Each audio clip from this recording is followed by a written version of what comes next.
एक बार फिर से आपका स्वागत है डी भारती क्लासेस में। आज हम लोग वाक्य का भेद पढ़ेंगे रचना के आधार पर। क्लास 10th में इस बार जो एग्जामिनेशन होने जा रहा है 2022-23 का, जो अभी परीक्षा होने वाली है, इस परीक्षा के लिए यह बहुत ही इम्पोर्टेंट है। और आपको पता है ये आपका 4 नंबर का आने वाला है। तो बहुत आसान भाषा में हम लोग अभी सीखेंगे रचना के आधार पर वाक्य भेद। ऐसे 2 तरीके से वाक्य का बंटवारा किया जाता है, पहला अर्थ के आधार पर और दूसरा रचना के आधार पर। तो आज हम लोग सीखेंगे रचना के आधार पर वाक्य भेद। रचना के आधार पर वाक्य के 3 भेद होते हैं। पहला हो गया सरल वाक्य, दूसरा हो गया संयुक्त वाक्य और तीसरा हो गया मिश्र वाक्य। फटाफट हम लोग सीख लेते हैं बिना इधर उधर की बातें किए हुए। सरल वाक्य, पहला जो है सरल वाक्य को जरा सा देखते हैं कि सरल वाक्य कहते किसे हैं और इसको कैसे पहचानेंगे हम लोग कि कौन सा वाक्य है। सरल वाक्य है कि अगर परीक्षा में आपका पूछ दे कि बताइए कि ये किस वाक्य का प्रकार है, तो फिर आप बता नहीं पाओगे। तो आज पहचानना सीख लो कि कैसे हम सरल वाक्य, संयुक्त वाक्य और मिश्र वाक्य को पहचान पाते हैं। चलिए सरल वाक्य को देखते हैं। जिस वाक्य में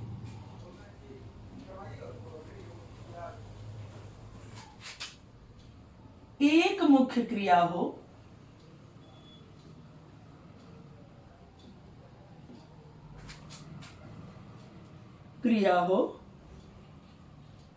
तथा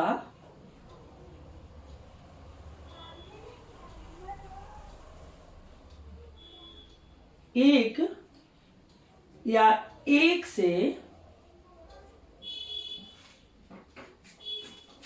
अधिक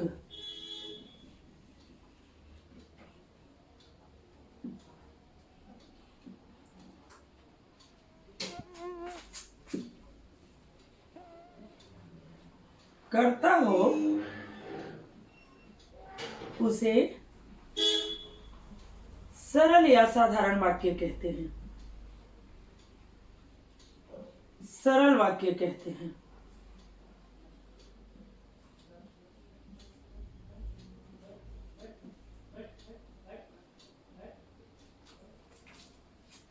अब जैसे देख लीजिए, सीधे पहले इसको समझिए कि जिस वाक्य में एक मुख्य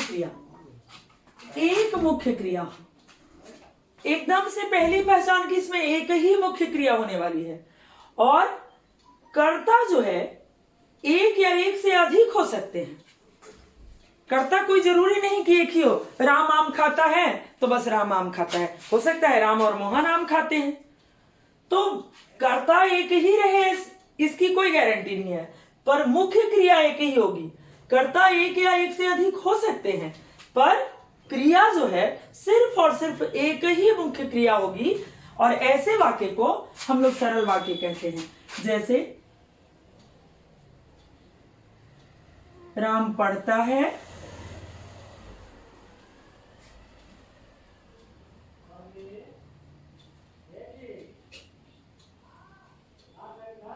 राम और मोहन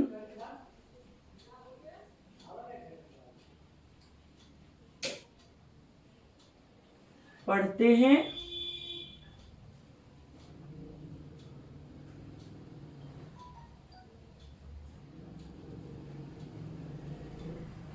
लड़कियां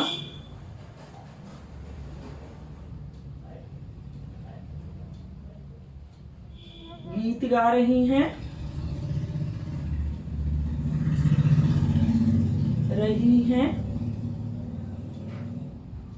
अब आप देखिए मुख्य क्रिया कौन होती है। मुख्य क्रिया वाक्य के अंत में होती है।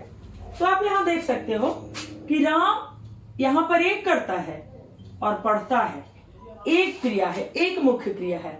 यहां देख लीजिए राम और मोहन एक से ज्यादा कर्ता हो गए, तो पढ़ते हैं एक ही क्रिया है, एक ही मुख्य क्रिया है। तो ये एक या एक से अधिक हो सकता है, कर्ता एक या एक से अधिक हो सकते हैं, पर क्रिया, मुख्य क्रिया सिर्फ और सिर्फ एक होगी। लड़कियां गीत गा रही हैं, तो लड़कियां गीत गा रही हैं, तो गाना, जो गाने की क्रिया है वो एक है, यानी मुख्य क्रिया एक ही हुई। तो ये हो गया आपका सरल वाक्य। सरल वाक्य सबसे आसान है, इसे आप लोग बड़ी आसानी से चुटकी बजाते पहचान लोगे कि इसमें और किसी भी तरह की कोई चीज है ही नहीं, सीधी सीधी सी लाइन है, इसलिए इसको पहचानने में कोई आपको प्रॉब्लम होने नहीं वाली है। अब चलिए आप इसका स्क्रीनशॉट ले सकते हैं।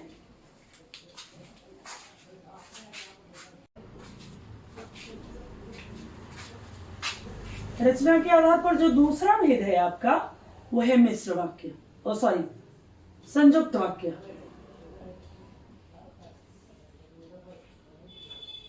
संयुक्त वाक्य।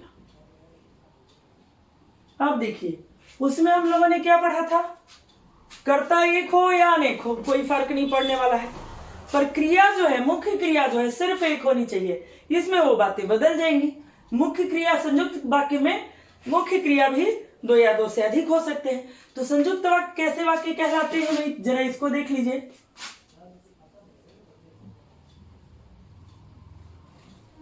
वैसे वाक्य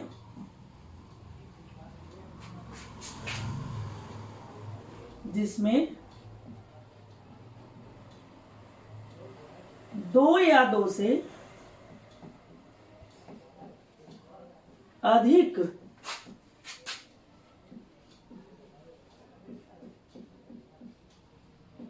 स्वतंत्र वाक्य जुड़े हों।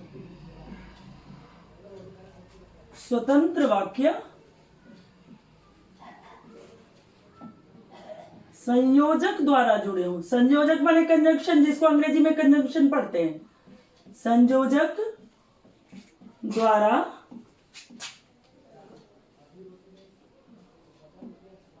जुड़े हों।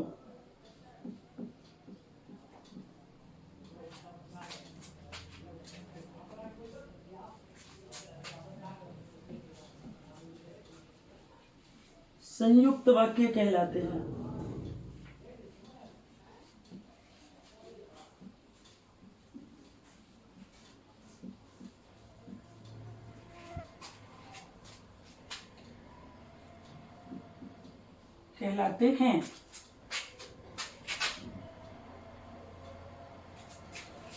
अब देखिए संयुक्त इसमें क्या हो गया, दो या दो से अधिक स्वतंत्र वाक्य। सारा फंडा यहीं पे है, देख लीजिए। स्वतंत्र वाक्य, स्वतंत्र वाक्य का मतलब क्या हुआ?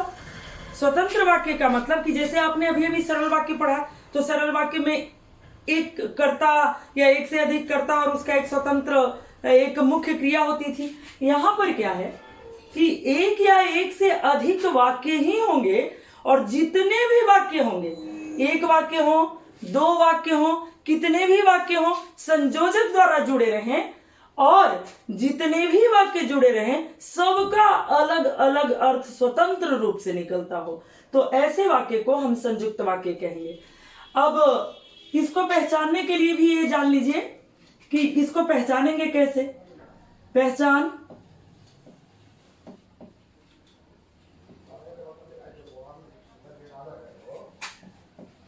ऐसे वाक्य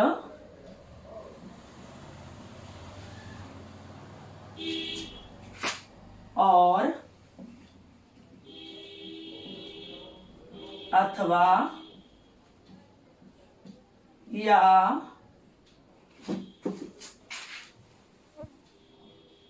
अन्यथा नहीं तो किंतु परंतु लेकिन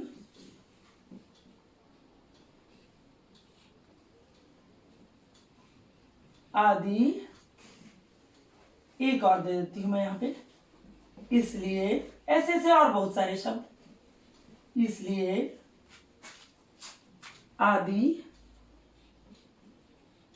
संयोजक से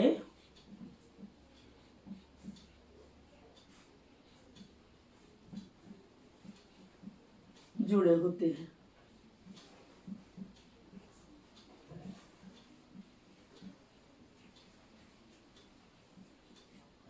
जुड़े होते हैं, इसकी पहचान है, इसको पहचान लीजिएगा इससे। और अथवा या दो वाक्यों के बीच में जहां पर ये कनेक्टर्स की तरह जुड़ते हैं, कॉमा भी हो सकता है, अथवा या अन्यथा नहीं तो किंतु परंतु लेकिन इसलिए आदि संयोजक से जुड़े होते हैं। संयोजक माने कंजंक्शन, जिसको इंग्लिश में आप कंजंक्शन बोलते हो, तो उससे जुड़े होते हैं। अब इसका एग्जाम्पल देख लीजिए आप लोग, जैसे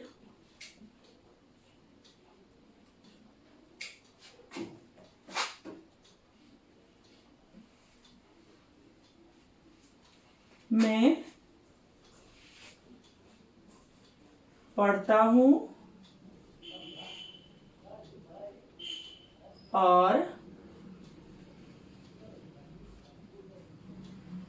वह गाती है। अब आप देख लीजिए, और है, इसी से पहचान लेंगे इसको कि ये संयुक्त वाक्य है। और इसका पूरा अर्थ निकल रहा है, मैं पढ़ता हूं का अलग निकल रहा है इसका पूरा अर्थ। ये दो स्वतंत्र वाक्य हो गए, ये दोनों के दोनों दो स्वतंत्र वाक्य हो गए। ये भी स्वतंत्र वाक्य है और ये भी स्वतंत्र वाक्य है। और ये दोनों स्वतंत्र वाक्य किसके द्वारा जुड़े हैं? कंजंक्शन के द्वारा जुड़े हुए हैं। इस तरह से वाक्य जुड़े होते हैं और इसको पहचानना बहुत आसान होता है।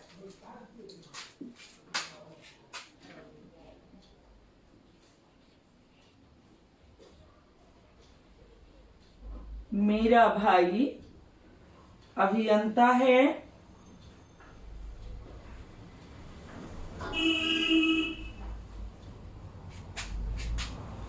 और बहन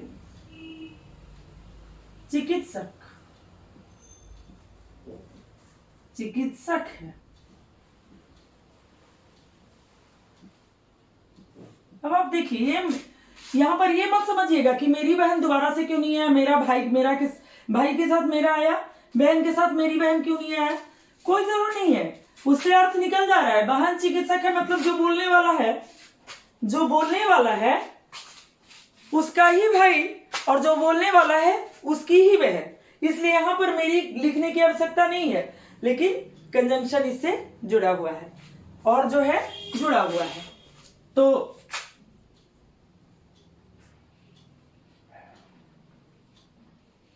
मेहनत करो अन्यथा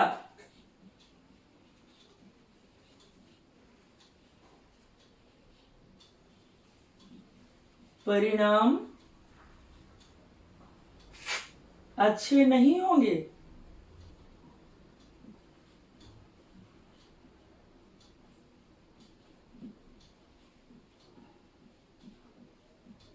अब देखिए, हाँ, अगले वाले में देखिए, मेहनत करो, एकदम स्पष्ट है, ये भी स्वतंत्र वाक्य है कि खूब मेहनत करो। मेहनत करने के लिए उसे कहा जा रहा है, खूब मेहनत करो अन्यथा परिणाम अच्छे नहीं आएंगे। अन्यथा जुड़ा हुआ एक कंजंक्शन है, यानी संयोजक है यहां पर, और उसके बाद समुच्चय बोधक अव्यय कहते हैं इसको हिंदी में। उसके बाद परिणाम अच्छे नहीं आएंगे, इसका भी पूरा अर्थ निकलता है। यानी संयुक्त वाक्य किसको कहते हैं?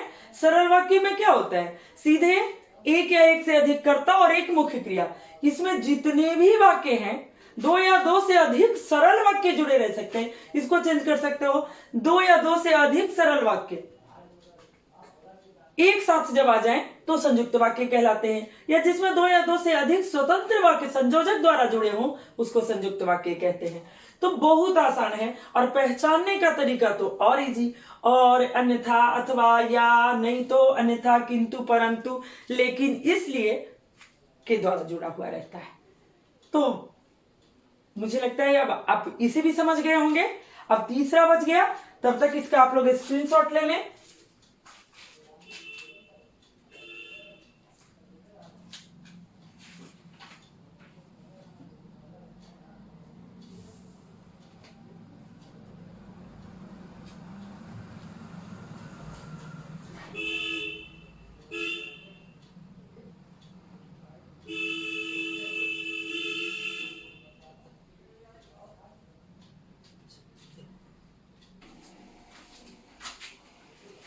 अब हम लोग तीसरे भेद को करेंगे, मिश्र वाक्य को।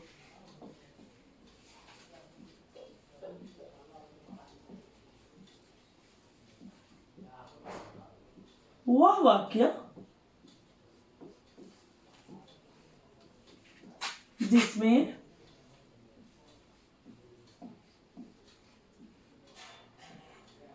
एक प्रधान वाक्य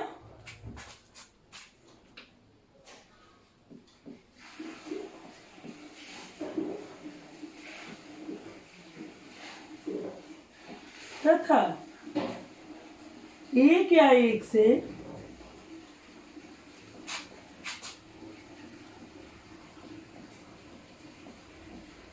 अधिक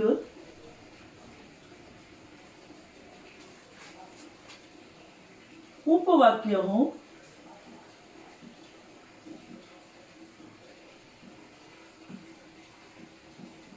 तो उसे मिश्र वाक्य कहते हैं।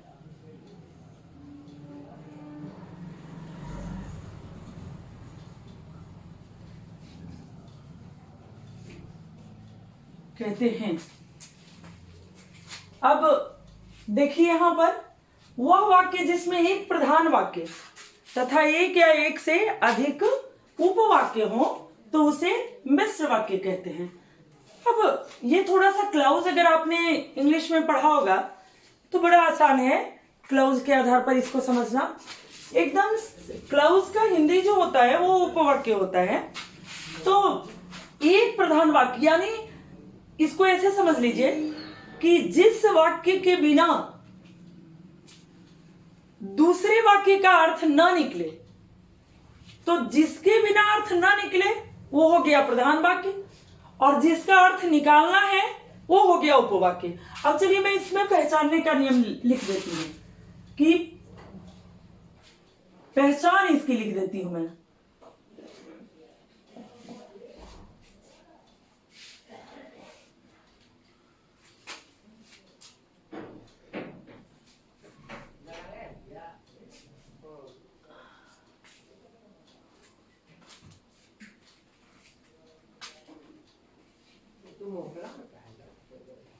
आश्रित छूट गया है यहां पर, आश्रित उपवाक्य हो, सॉरी यहां पर आश्रित छूटा हुआ था इसलिए उसको आश्रित देख लीजिएगा इसको, एक्सट्रीमली सॉरी। पहचान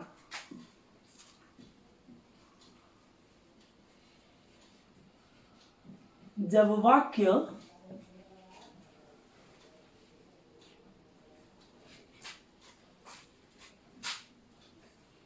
यदि कि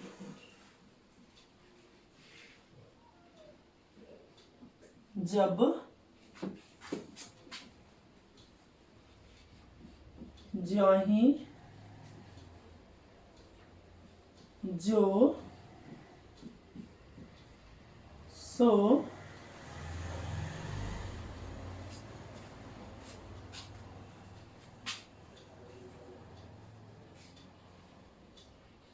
ज्यों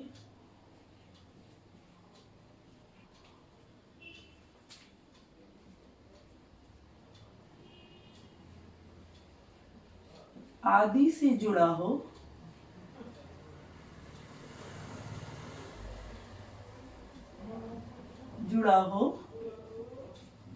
तो वह आश्रित उपवाक्य है।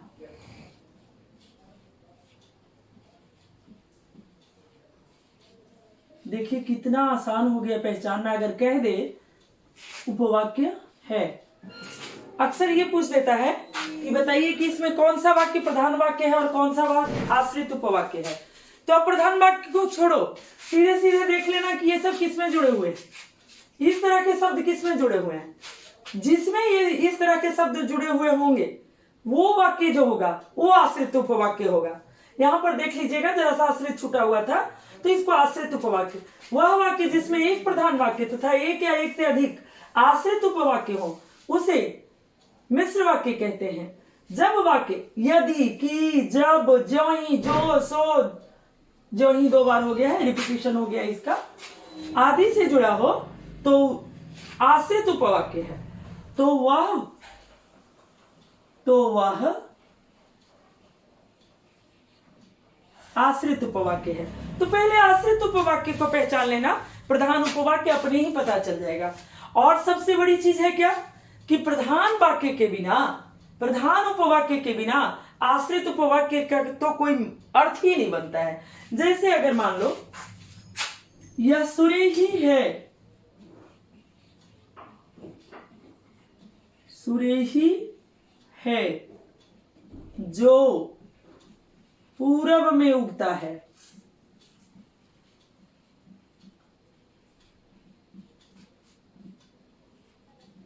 उगता है।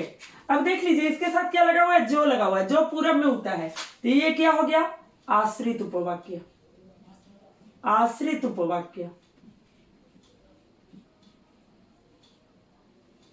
और यह सूर्य ही है, यह हो गया प्रधान वाक्य,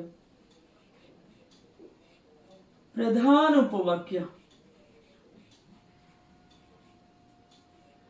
इसके बिना इसका अर्थ नहीं निकलेगा, पूरा नहीं होगा। जो पूरब में उगता है, तो क्या जो पूरब में उगता है, सूर्य। तो सूर्य आपको ये जानना ही होगा कि सूर्य ही है, सूर्य ही है जो पूरब में उगता है। तब ये हो जाएगा प्रधान उपवाक्य और ये हो जाएगा आश्रित उपवाक्य। इसको कैसे पहचाने हम, जो से, जो से।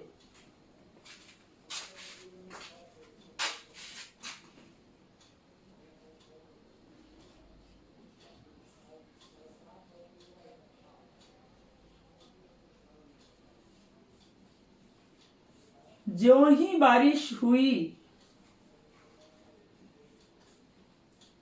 कॉमा, सारे लोग भीग गए। अब आप देखें, अब आप कहोगे प्रधान उपवाक्य कौन है, तो ये, और आश्रित कौन है, तो ये, क्योंकि ये आपको बता रहा कि ये आश्रित उपवाक्य है। इसकी वजह से पता चल रहा है कि ये आश्रित उपवाक्य है।